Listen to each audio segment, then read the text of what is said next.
Vamos a leer en Gálatas capítulo 5, versículos 22 y 23, donde se define el fruto del Espíritu, cuáles son los componentes que corresponden al fruto del Espíritu. Nos dice el apóstol Pablo: mas el fruto del Espíritu es amor, gozo, paz, paciencia, benignidad, bondad, fe, mansedumbre, templanza. Contra tales cosas no hay ley. Seguimos estudiando lo que el Espíritu Santo implanta en el corazón de todos aquellos que trae a la vida. Esto es importante, es lo que el Espíritu Santo implanta en el corazón de todos aquellos que trae a la vida.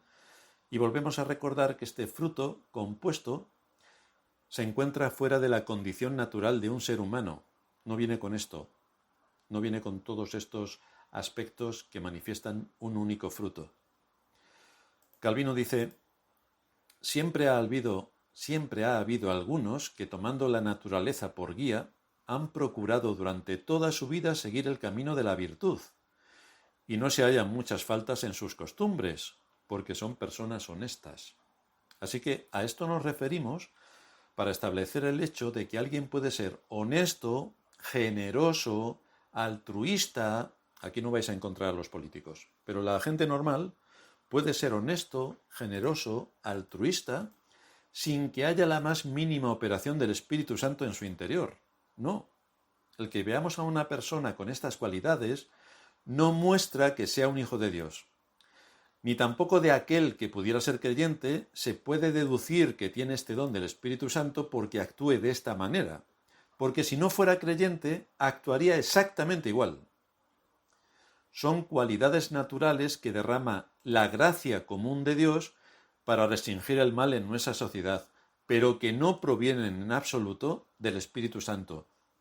Y esto es así porque el fruto del Espíritu Santo es compuesto, va ligado entre sí, unos con otros, para corresponder a un único fruto, que es el que estamos aquí analizando. Por eso, el que es generoso o buena persona desde el punto de vista humano no tiene que esforzarse nada. No, le sale de forma natural. Sin embargo, en el caso del fruto del Espíritu Santo, tenemos que esforzarnos extraordinariamente, porque este fruto no opera automáticamente, sino que una vez implantado hay que desarrollarlo, hay que alimentarlo, hay que cultivarlo. Y esto ocurre poniéndolo en práctica, que es exactamente lo que tanto nos cuesta. Nos cuesta muchísimo, muchísimo.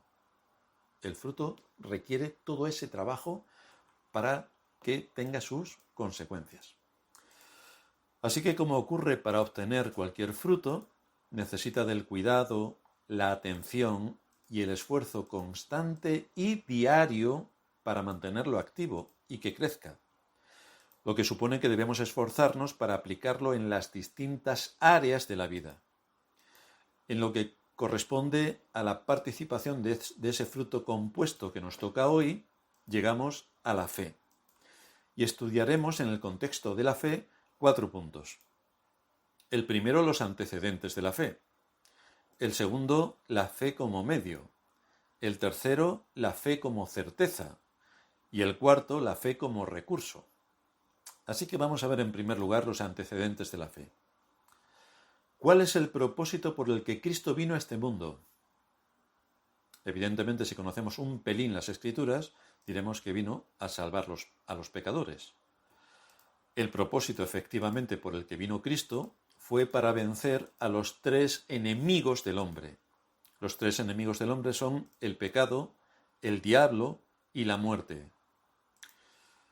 Pero fijaos qué curiosidad, porque los judíos pensaban que el Mesías vendría para liberarles del yugo romano. Era un tema político y esperaban a su gran Salvador montado en su caballo blanco con legiones detrás para derrotar y someter al imperio romano que les tenía a ellos sometidos. Pero no hemos avanzado mucho, porque la cristiandad de hoy piensa que Cristo vino para resolverles sus problemas de empleo, que Cristo vino para resolverles su problema de salud, o que Cristo vino para resolverles sus problemas con la política y los políticos y el sometimiento al que los políticos atornillan a los ciudadanos. piensan que Cristo vino a arreglar todas estas cosas. Pero esto no es lo que enseña la Escritura. Cristo vino para vencer a los enemigos reales del hombre. Y el resultado es que con su vida, con su muerte y con su resurrección, los venció por completo. Por esto nos dice Pablo en Colosenses 2:13, y a vosotros, estando muertos en pecados y en la incircuncisión de vuestra carne, os dio vida juntamente con él.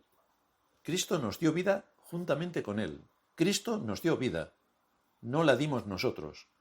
No dijimos nosotros. No, Cristo lo hizo, perdonándonos todos los pecados, anulando el acta de los decretos que había contra nosotros, que nos era contraria, quitándola de en medio y clavándola en la cruz, y despojando a los principados y a las potestades, los exhibió públicamente, triunfando sobre ellos en la cruz. De manera que el cumplimiento de las profecías y de las promesas de Dios que nos alcanzan a nosotros, hablaban del reino eterno del Mesías. Y todo esto, las profecías y las promesas, se cumplieron en la persona de Cristo, porque es Él quien establece ese reino al vencer a los verdaderos enemigos del hombre. De esta manera, el profeta Daniel, en el capítulo 7, versículo 14 de su libro, nos dice que a este Cristo, al Mesías, le fue dado dominio, gloria y reino para que todos los pueblos, naciones y lenguas le sirvieran. Su dominio es dominio eterno, que nunca pasará, y su reino, uno que no será destruido. Así que este es el reino al que nos dirigimos. Aquí es a donde Dios nos lleva y nos guarda más allá de la muerte, al reino de Cristo. Pero para llevar a cabo este propósito eterno, ya antes de la fundación del mundo se estableció un pacto eterno, al que llamamos pacto de gracia. Este pacto no fue establecido de común acuerdo entre Dios y el hombre, a ver qué le parece al hombre, a ver qué opina el hombre y a ver cuál es la voluntad del hombre. Entre otras cosas, no lo hizo con el hombre porque el hombre no existía todavía, por lo tanto no podía participar. En ese pacto eterno, Cristo se situó como representante del hombre. De igual manera que en el pacto de obras, establecido con Adán, fue Adán quien era el representante legal de la humanidad. Porque Adán cayó, toda la humanidad cayó con él. Pero en el caso de Cristo es él quien asume el liderazgo y es por medio de él la forma en la que el pacto se firmó con su sangre. Pero no tuvo un alcance para toda la humanidad, como dice la cristiandad, que Cristo murió por todos los seres humanos, murió por todos los hombres. Esto es falso de toda falsedad, porque no es lo que enseña la Escritura. Cristo murió por aquellos que el Padre le dio, solo por ellos, solo por aquellos que el Padre le dio. Así que no olvidemos la secuencia. Dios nos salva por su gracia, por la suya, por su voluntad, porque Él quiere. Nos salva por su gracia. Luego sigue por medio de la fe. Es decir, Dios soberanamente elige por su gracia a su pueblo y luego nos da la fe para creer en su palabra. Luego, en el cumplimiento del tiempo, nos dice Pablo, Dios envió a su Hijo. Es Él quien cargaría sobre sí mismo el pecado y la culpa de su pueblo, solo de su pueblo, que son aquellos a quienes Dios otorgó libremente su gracia, y son aquellos a quien Dios entregó, según su soberana voluntad, a Cristo para que muriera por ellos. Porque murió por ellos, son salvos. Si no hubiera muerto por ellos, no serían salvos, porque la persona de Cristo, su sacrificio en cuanto a su muerte y su resurrección, es la que nos otorga la salvación. De manera que ahora entramos en la secuencia siguiente. Después de la gracia, viene la fe. Y esta fe no es una aportación del hombre, tampoco es una aportación del hombre, es un don de Dios. Por eso dice la Escritura, nos enseña Pablo, por gracia sois salvos, por medio de la fe, para que nadie se equivoque. Y esto no es de vosotros, sino que es un don de Dios. Es decir, a quien Dios le da la fe, esa persona ya ha venido a la vida, porque es lo que opera el Espíritu Santo para traerlo a la vida. Y cuando el Espíritu Santo lleva a cabo esa operación que le llamamos regeneración o nuevo nacimiento, ya hemos venido a la vida, ya oímos la palabra, ya la entendemos, ya sabemos cuál es nuestro propósito. aunque esto es lo que enseña con precisión la Escritura, nos encontramos con la cristiandad que enseña exactamente lo contrario, que la fe es una aportación de cada uno, que la usa o no la usa. Pero esto no es lo que enseña la Escritura. Siempre tenemos que ver en todo esto si estudiamos estas cosas desde la perspectiva de Dios o las estudiamos desde la perspectiva del hombre, porque entonces tendremos dos puntos de vista distintos. Es como si estamos aquí en la Tierra y decimos, desde nuestra experiencia, ¿quién se mueve, la Tierra o el Sol? Pues todo el mundo puede decir que es el Sol quien se mueve, porque sale por el este y se oculta por el oeste. Pero si nos alejamos de la Tierra y nos vamos a unos cuantos millones de kilómetros, veremos que es exactamente al contrario, porque el punto de vista que tenemos ya es distinto. Y ahí vemos, alejados de la Tierra, que es la Tierra la que se mueve alrededor del Sol, y no el Sol alrededor de la Tierra. Pero en nuestra experiencia parece que es el Sol el que se mueve. En cuanto al mundo espiritual, en nuestra experiencia nos parece que nosotros nos convertimos. En nuestra experiencia. Pero si nos alejamos de la escena, vemos que es Dios quien en su soberanía lleva a cabo la salvación según su voluntad en aquellos que de acuerdo a su gracia trae a la vida. En segundo lugar, vamos a ver la fe como medio. Para saber más acerca de este don increíble que Dios otorga a su pueblo, tenemos que seguir indagando en las Escrituras, como en todo. Hebreos 11 nos dice, es pues la fe la certeza de lo que se espera, la convicción de lo que no se ve. Este versículo no nos proporciona una definición de la fe, sino una descripción de cómo opera y lo que produce. La descripción del objeto descrito es este. La fe es la sustancia de las cosas esperadas. Nos describe lo que es la fe, pero no la define. Lo que sí vemos es que la fe presenta dos aspectos. Es la sustancia y es la evidencia. Beza, el amigo de Calvino, dice al traducir este texto en su comentario, la fe sustenta nuestras esperanzas y demuestra cosas que no se ven. Hay una gran diferencia entre la causa de la fe y los efectos de la fe. Los efectos de la fe se demuestran a lo largo de toda la vida. Esto es lo que dice Beza. El puritano Thomas Manton dice, como los asuntos en los que muestra su creencia están por venir, la fe les da una sustancia, ya que están ocultos a los ojos de los sentidos y de la razón carnal. Pero la fe también les da una evidencia, y entonces convence a los hombres del valor de aquellas cosas que se esperan. De modo que uno de estos actos pertenece al entendimiento, a la comprensión, y el otro a la voluntad. Eso es lo que dice Thomas Manton. Lo escribió en 1670. La fe está en todos los ámbitos de la vida, ya sea que se presente en cuanto a su sentido natural o a su sentido espiritual, porque en ambos casos la fe es creer un testimonio. Por ejemplo, tú votas a un determinado partido político pensando que hará todo lo mejor para el bien de los ciudadanos. Esto es tener mucha fe, muchísima. Pero eso es lo que hay en el corazón de la gente cuando va a votar. Tiene fe en que estos políticos se preocuparán por los ciudadanos. Así que tienen mucha fe.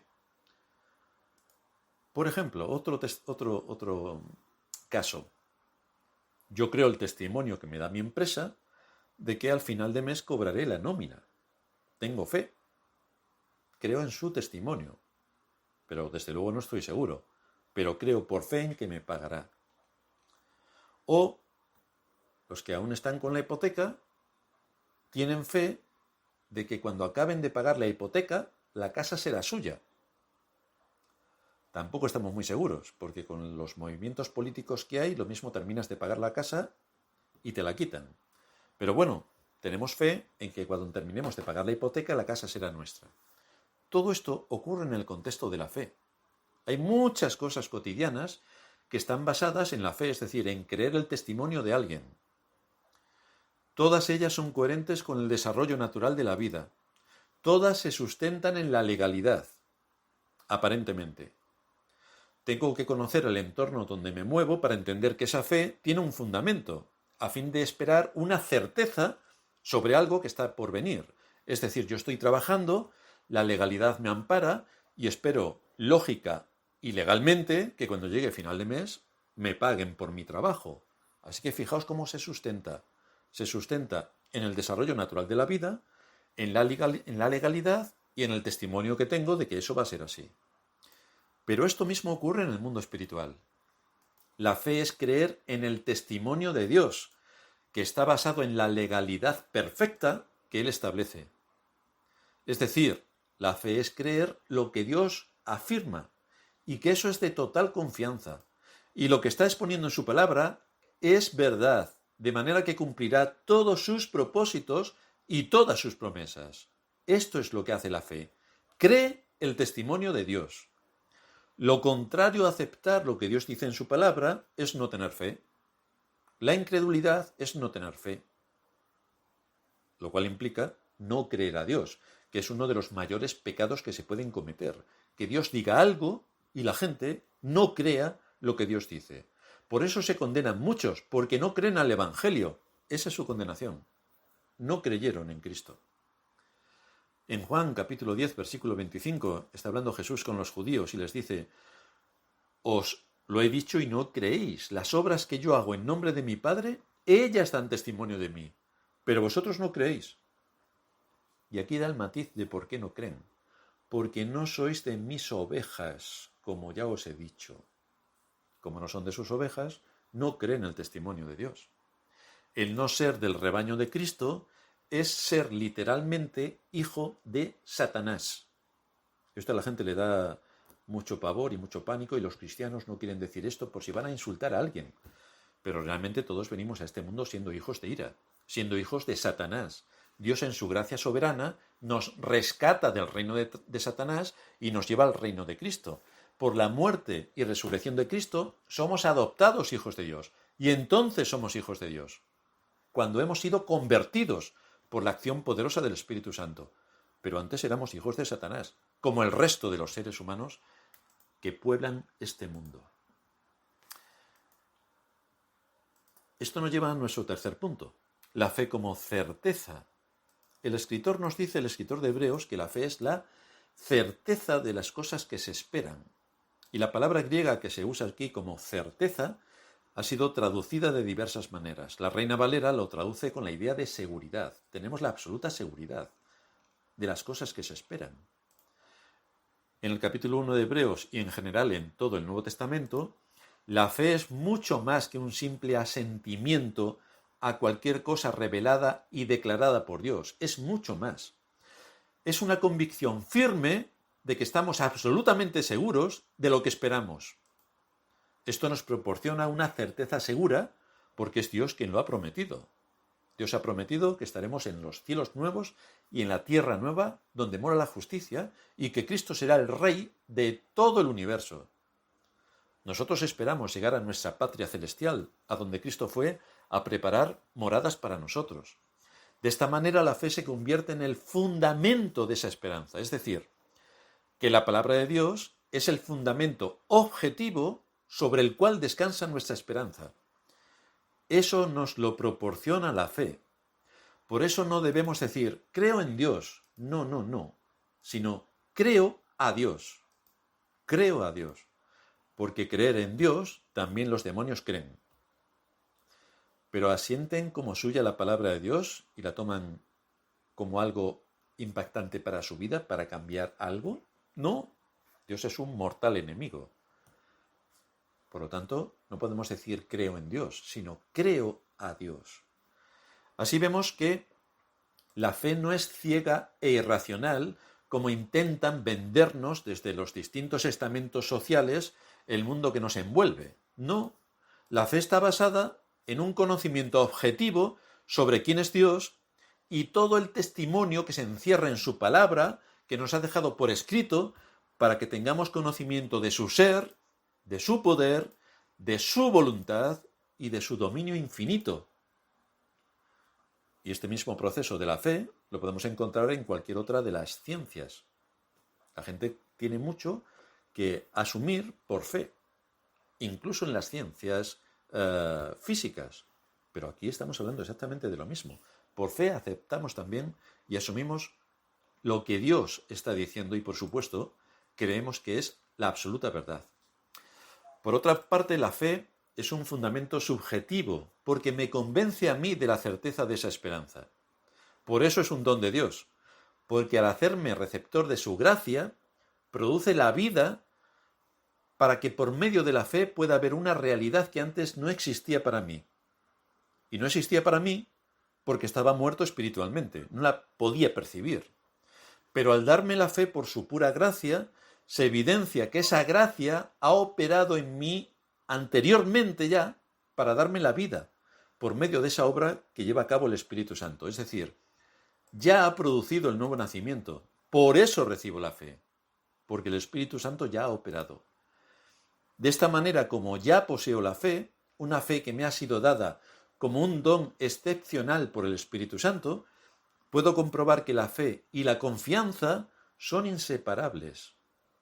En el mundo físico, tú tienes fe en aquel en quien confías. Siempre. Tienes fe, asumes como verdadero el testimonio de aquel en quien confías.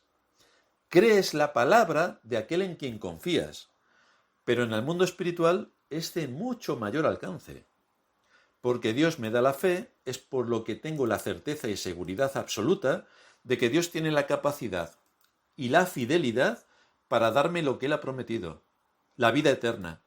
Y en base a eso, a su promesa, la guardo con esperanza. Por supuesto que la guardo con esperanza. Creo a Dios y confío en que lo que Dios dice en su palabra es exactamente así. Esa es la convicción que me da la fe. Por eso Pedro le dice al Señor en Juan 6:69, nosotros hemos creído y conocemos que tú eres el Cristo, el Hijo del Dios viviente. Lo que Pedro dice es, creemos y estamos seguros. Estamos seguros. La fe nos proporciona una convicción firme mientras esperamos el cumplimiento de las promesas de Dios. Estoy completamente seguro de que lo que Dios ha prometido se cumplirá. Esto es lo que me aporta la fe. La fe cree a Dios y se basa en el testimonio y veracidad de su palabra para tenerlo como algo de absoluta garantía. Al actuar de esta manera, el corazón está anclado en Dios y permanece firme. No importa cuán fuerte sea la tormenta, no importa cuán prolongado sea el tiempo de espera, la fe está segura en las promesas de Dios. Por eso el salmista en el Salmo 46 nos dice, Dios es nuestro amparo y fortaleza. Para decir esto hay que tener fe y saber realmente quién es Dios y cuál es su propósito en este mundo y con su pueblo. Dios es nuestro amparo y fortaleza, nuestro pronto auxilio en las tribulaciones. Por tanto, no temeremos aunque la tierra sea removida y se traspasen los montes al corazón del mar, aunque bramen y se turben sus aguas y tiemblen los montes a causa de su braveza. Y aquí está hablando de una convulsión monumental. Y en medio de todo esto, el verdadero creyente puede decir, Dios es nuestro amparo y fortaleza. No temeré. Dios es nuestro amparo y fortaleza. Dios ya nos dice en su palabra que es necesario que pasemos por diversas aflicciones. Si estudiamos las Escrituras, veremos cómo la fe se anticipa y conoce que van a venir tiempos duros o muy duros. Pero esa fe está anclada firmemente en Dios. Y entonces puede decir como Job, aunque Él me matare, en Él esperaré.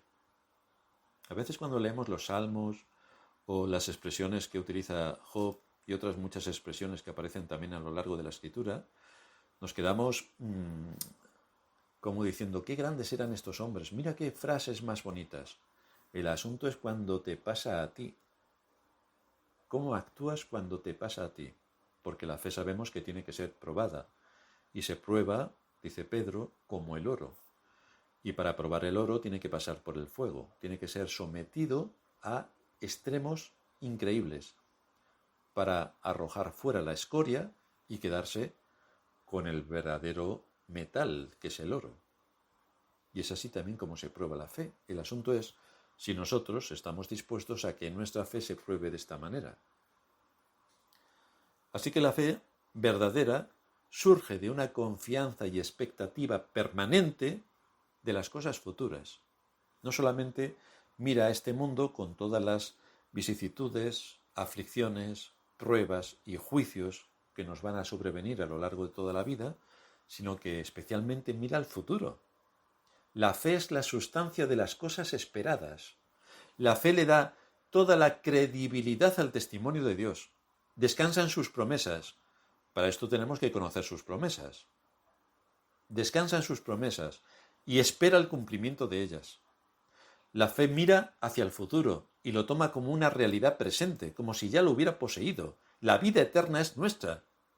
Todavía no la podemos experimentar, pero es nuestra. Mientras llega ese momento, desde luego que habrá sufrimiento de diversa índole y variado. Por eso es la fe la que le lleva al creyente a estar satisfecho con la seguridad que le da Dios en su palabra, de que no le dejará ni le desamparará, y de que nos cuidará como a la niña de sus ojos. Nos cuidará con el máximo rigor. El creyente debe estar completamente seguro de que Dios no apartará de él su misericordia. Ahora bien, y este es el matiz que nos diferencia de la cristiandad, Dios no nos va a librar del dolor, pero sí nos dará consuelo en medio del dolor, lo cual nos va a proporcionar toda la fuerza que pudiéramos necesitar para afrontar las pruebas y aflicciones con la plena convicción de que Dios no fallará en su compromiso. Él estará con nosotros más allá de la muerte. Por lo tanto, tenemos que conocer las Escrituras para que cuando vengan las dificultades, las pruebas o las turbaciones, que no sean por nuestra negligencia, sino por un asunto de la providencia, podamos descansar tranquilamente en Dios y podamos dejar todo en sus manos. Él sabrá lo que hace en este mundo y Él sabrá cómo opera a través de la providencia y cómo interviene en la vida de los hombres y cómo cumple sus promesas, cómo cumple sus bendiciones o cómo ejecuta sus juicios. Todo eso lo tiene que ver el ojo de la fe. Dice el profeta Isaías en el capítulo 54, versículo 10, porque los montes se moverán y los collados temblarán, pero no se apartará de ti mi misericordia, ni el pacto de mi paz se quebrará, dijo Jehová, el que tiene misericordia de ti. Así que Dios no va a fallar en su propósito. Todo lo que pueda ocurrirnos en este mundo nos pueden distraer realmente de nuestro objetivo, pero la fe tiene que estar anclada. Y la fe anclada nos dará la confianza para seguir perseverando en el camino que tenemos por delante. Dice Matthew Henry, las mismas cosas que son el objeto de nuestra esperanza son el objeto de nuestra fe. Es una firme convicción y expectativa de que Dios cumplirá todo lo que nos ha prometido en Cristo. Esta convicción da al alma la capacidad de disfrutar de esas cosas ahora. La fe demuestra a la mente la realidad de las cosas que no se pueden ver con los ojos físicos. Esto dice Matthew Henry. Es por la fe que creemos a Dios y creemos en la palabra de Dios. Es por la fe que asumimos como verdadero todo el testimonio de Dios que aparece en las Escrituras, a las que nos tenemos que exponer para estudiarlas con rigor y obtener los tesoros de la sabiduría y del conocimiento que se encuentran en Cristo. Pero hay que trabajar para extraer esos tesoros de la sabiduría y del conocimiento. Esto no es algo místico, no es repetir como un papagayo el Padre Nuestro o cualquier otra trola que nos cuentan otros, sino que esto requiere un trabajo realmente esforzado para sacar toda la riqueza del conocimiento que se encuentra en las Escrituras.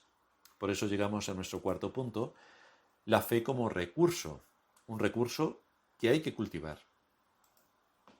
Hay un mandato también que en otro texto nos da el apóstol Pedro, cuando nos dice: añadid a vuestra fe virtud, a la virtud conocimiento. Para esto tenemos que trabajar, poniendo toda diligencia y usar las herramientas para sacar a la luz todos los recursos que Dios nos ha dejado en su palabra. De la misma manera que para producir electricidad se necesita conocimiento, hay que aplicar técnicas, se han inventado multitud de aplicaciones que lleven la luz a las casas, se ha tenido que inventar el cobre o descubrir las baterías para acumular la energía y mil cosas más que están en ese contexto de la energía para que podamos tener luz en los hogares y energía eléctrica para alimentar todos los dispositivos. También hay que esforzarse en obtener todos los recursos que la palabra de Dios encierra. Como hemos dicho muchas veces, Dios no bendice ni al vago ni al perezoso, sino al que trabaja para encontrar los tesoros de la sabiduría y del conocimiento que se encuentran en Cristo y que se exponen en su palabra.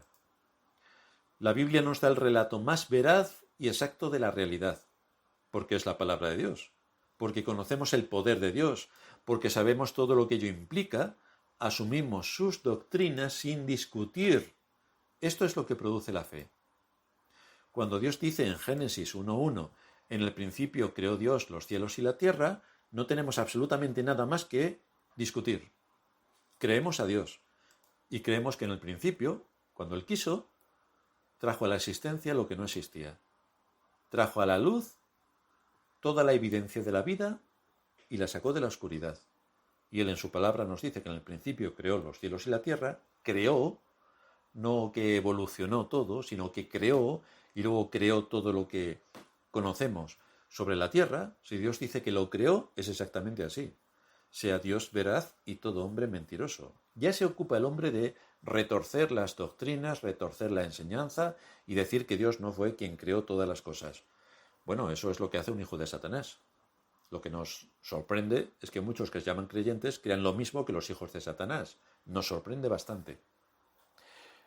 En el caso del padre de la fe, que fue Abraham, él no solo conoció a Dios, no solo argumentó a su intelecto sobre el poder de Dios, sino que también depositó su confianza en Dios asumiendo que cumpliría su promesa en cuanto a lo que ocurriría con su descendencia. Porque fijaos que a Abraham se le prometió que su descendencia sería como las estrellas de los cielos y como la arena del mar. Y esto a pesar de que era anciano y su mujer estéril y anciana. O sea que tenía todo en contra. ¿Pero qué ocurrió? Que la fe le llevó a creer con plena certeza y convicción lo que Dios le estaba diciendo respecto a temas del futuro. Y de que en su simiente, en singular, serían benditas todas las naciones de la tierra. Todas las naciones de la tierra. Y su simiente, en singular, era Cristo. Cristo era su simiente. Abraham creyó a Dios y le fue contado por justicia. De ahí que el apóstol Pablo añade en Romanos 4:23, y no solamente con respecto a él se escribió que le fue contada, sino también con respecto a nosotros, a quienes ha de ser contada. Esto es, a los que creemos en el que levantó de los muertos a Jesús, Señor nuestro, el cual fue entregado por nuestras transgresiones y resucitado para nuestra justificación. Así que por la fe asumimos como verdaderamente cierto que Cristo fue resucitado de los muertos por el poder del Espíritu Santo. Por la fe creemos que Dios entregó a la muerte a su propio Hijo para satisfacer la justicia establecida en la ley que nosotros no podíamos cumplir y que además se aplicaba sobre nosotros y nos condenaba. Por la fe estamos convencidos de que Dios cargó sobre su Hijo todos nuestros pecados sin excepción y pagó por ellos en la cruz con su sacrificio, y por lo tanto borró nuestros pecados, nos limpió de nuestros pecados. Por la fe creemos que nos imputó la justicia perfecta de Cristo, cuando lo resucitó y lo levantó de entre los muertos, lo cual implicó que venció al pecado, venció al dominio de Satanás y venció a la muerte, y nos rescató de nuestros mortales enemigos. Todo esto es lo que nos enseña la fe. Todo esto es lo que creemos a través de la fe. pero tenemos que seguir alimentando la fe. Y lo hacemos cuando aplicamos las Escrituras a nuestros corazones, porque ese es el arma que usa el Espíritu Santo para que por medio de la fe confiemos en la veracidad y cumplimiento de lo que Dios ha prometido. Pero tenemos que conocer las Escrituras para no tener una fe irreal, ilógica o mística o estrambótica. Tenemos que estudiar, porque la fe es algo muy importante y es algo muy preciso. La Escritura nos dice: en ti esperaron nuestros padres, esperaron y tú los libraste. Clamaron a ti y fueron librados. Confiaron en ti y no fueron avergonzados, nos dice el Salmo 22, versículos 4 y 5. No hay nadie que haya esperado en Dios y no haya recibido lo prometido por Él. No hay nadie que se haya acercado a Dios suplicando su perdón y no haya sido perdonado. No hay nadie, nadie. La fuente de donde procede el don de la fe es Dios mismo. Por medio de la fe nos otorga su gracia para salvarnos. Nos imputa la justicia de Cristo para que la ley no tenga nada contra nosotros. Por medio de la fe nos abre la entrada al reino de los cielos, nos adopta como hijos suyos, nos da en heredad su reino. Todo esto lo hace por medio de la fe. Es decir, nos lleva a confiar en que sus promesas son ciertísimas y que cumplirá todo aquello que nos ha prometido. Como la fe tiene, por otra parte, consecuencias prácticas, esto nos lleva a vivir de acuerdo a la fe. Y esta es la marca de los escogidos de Dios. Son coherentes con el mensaje de las Escrituras. Esta es la marca. Porque Él ha operado todo esto en nosotros por medio de la fe, porque ha cumplido desde la eternidad sus propósitos soberanos, porque se ha asegurado para sí un pueblo santo, celoso de buenas obras, en base al sacrificio perfecto de Cristo, que murió delante de la ley para perdonar nuestros pecados y que resucitó para nuestra justificación, es por lo que Pablo también pudo decir en Romanos 8:38. Por todo esto estoy seguro de que ni la muerte, ni la vida, ni ángeles, ni principados, ni potestades, ni lo presente, ni lo porvenir, ni lo alto, ni lo profundo, ni ninguna otra cosa creada, ni Satanás, exactamente quiere decir, nos podrá separar del amor de Dios, que es en Cristo Jesús, Señor nuestro. Esto es así porque la obra es de Dios, porque es Él quien en su soberana voluntad nos llamó, nos escogió, nos dio a Cristo. Cristo murió por nosotros, para el perdón de nuestros pecados y resucitó para nuestra justificación. No hay absolutamente ninguna fuerza humana o sobrehumana en el universo que le pueda arrebatar a las manos de Dios, que pueda arrebatarle de las manos de Dios a sus hijos. No existe absolutamente nada. Creemos en Dios, razonamos bíblicamente sobre Dios y esperamos en Dios el cumplimiento íntegro de sus promesas, porque Dios no miente y si Él ha prometido, lo cumplirá. Así que esperamos, según sus promesas, cielos nuevos y tierra nueva en los cuales mora la justicia. Vamos a terminar en oración.